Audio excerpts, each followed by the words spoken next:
Hi there, my name is Christina Erives, and I just want to start with a thank you to Artaxis for the opportunity to share my work and for being such a great resource of information and community. I think what has stood out to me most since entering the field of ceramics is the community of people it seems to always attract. Clay has the power to connect people from all over the world, and as a material offers us so much malleability, giving us the opportunity to share our individual stories in such a beautiful way, as it takes on an endless possibility of color, form, shape, and surface. Ceramics as a material has permanence. It is one of the ways we were able to learn about ancient cultures. There is so much beauty in these traditions, and my aim has been to make a mark of my time that will be preserved in the history of ceramic objects.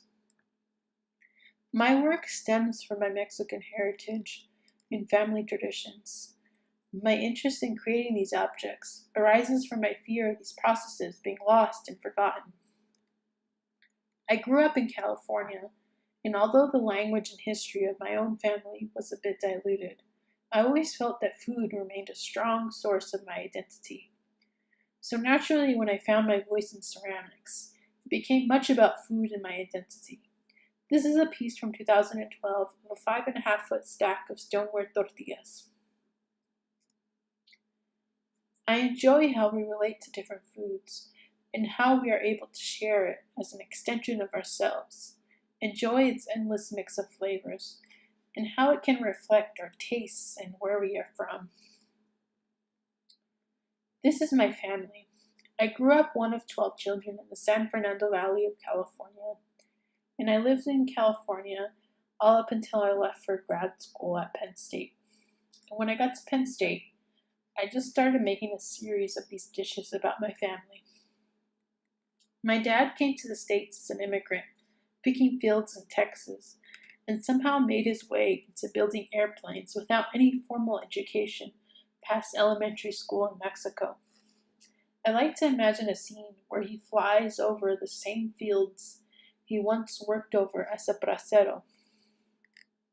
These dishes came together into this earthenware table and table setting that was to mimic a table my father built growing up. My goal was to take the idea of food being passed down a table and merge it along with the idea of these memories and stories being passed around, represented through these various objects. This table was not only the grandest object we owned growing up, but the kitchen was so small it became this thing that was always larger than life. The more objects I created for this table, the more I began to really play with them, warping, merging, and twisting them in different ways, much like any story that gets stretched over time in its telling.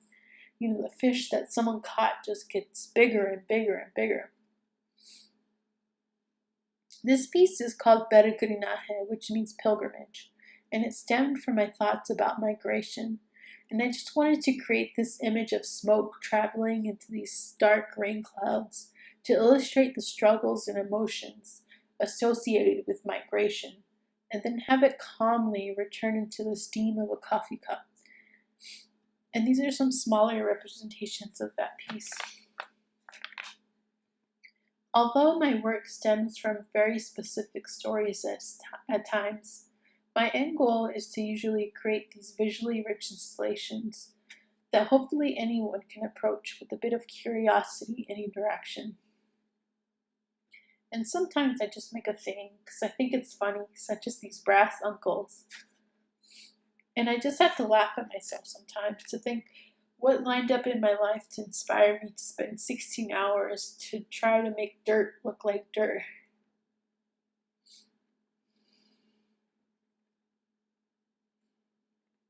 And this piece has been sort of my happy place, in a homage to my mother. It's called Panza llena corazón contento, full belly, happy heart, which is something my mom would always say.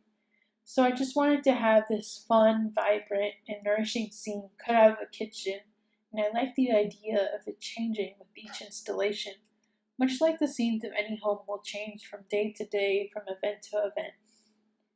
Eventually, I'd like to add on more floor space and furniture, but as of right now, it's just been taking on different arrangements, and still lifes with each install.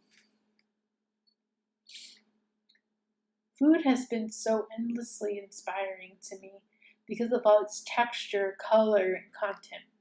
And I enjoy how happy it can make people because everyone can relate to food. And I enjoy creating these frozen moments of time, such as a cucumber being sliced with gillet or a watermelon being chewed on.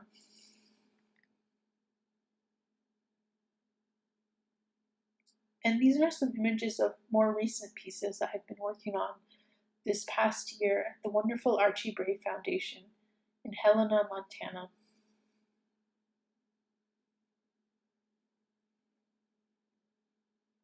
And finally, I'd like to end with a plate for my tostada, which I'll probably be eating on right after this presentation. Thank you for listening, and I hope you enjoyed Clay Week.